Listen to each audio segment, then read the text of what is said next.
বেগুনের একটা রেসিপি নিয়ে চলে এলাম। তার জন্য লম্বা লম্বা করে বেগুন কেটে নিয়েছি। এখন পরিমাণ মতো লবণ আর হলুদ গুঁড়ো দিয়ে খুব ভালো করে মাখিয়ে নেব। মাখানো রেডি হয়ে গেছে।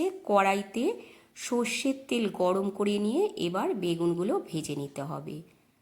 গ্যাসের ফ্লেমটা কমিয়ে আস্তে আস্তে বেগুনগুলো ভেজে নিচ্ছি। ততক্ষণে আমি একটা মশলা রেডি করে নিচ্ছি। মিক্সি জারের মধ্যে একটা বড় সাইজের টমেটো আর দেখো কিছুটা আদা দিয়ে দিলাম, 5-6 কোয়া রসুন আর 4টে কাঁচা লঙ্কা দিয়ে একটা পেস্ট বানিয়ে নেব। বেগুন ভাজা তেলের মধ্যে একটা দারচিনি, 2টো এলাচ দিয়ে দিলাম আর রেডি করে রাখা মশলা দিয়ে দিলাম।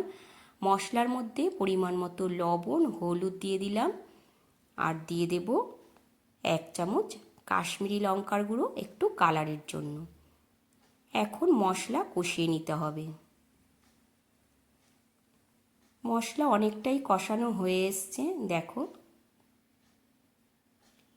এবার মশলার মধ্যে দিয়ে দেব অল্প করে জল।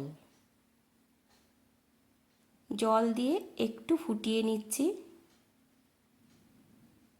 দিয়ে দিলাম 2টো গোটা কাঁচা লঙ্কা। দেখো ঝোলটা অনেকটাই ফুটে গেছে। এবার ভেজে রাখা বেগুনগুলো দিয়ে দিতে হবে। সব ভাজা বেগুনগুলো দিয়ে দিলাম। এবার একটু এইভাবে কিছুক্ষণ রান্নাটা করে নিতে হবে।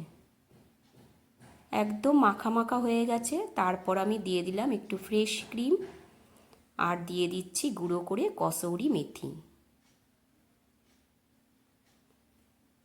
এবার একটা প্লেটের মধ্যে নামিয়ে নেব। নামিয়ে নিয়েছি একটা প্লেটের মধ্যে। দেখো ওপর থেকে একটু গার্নিশিংয়ের জন্য দিয়ে দিলাম সাদা তিল। আজকের বেগুনের রেসিপি একদম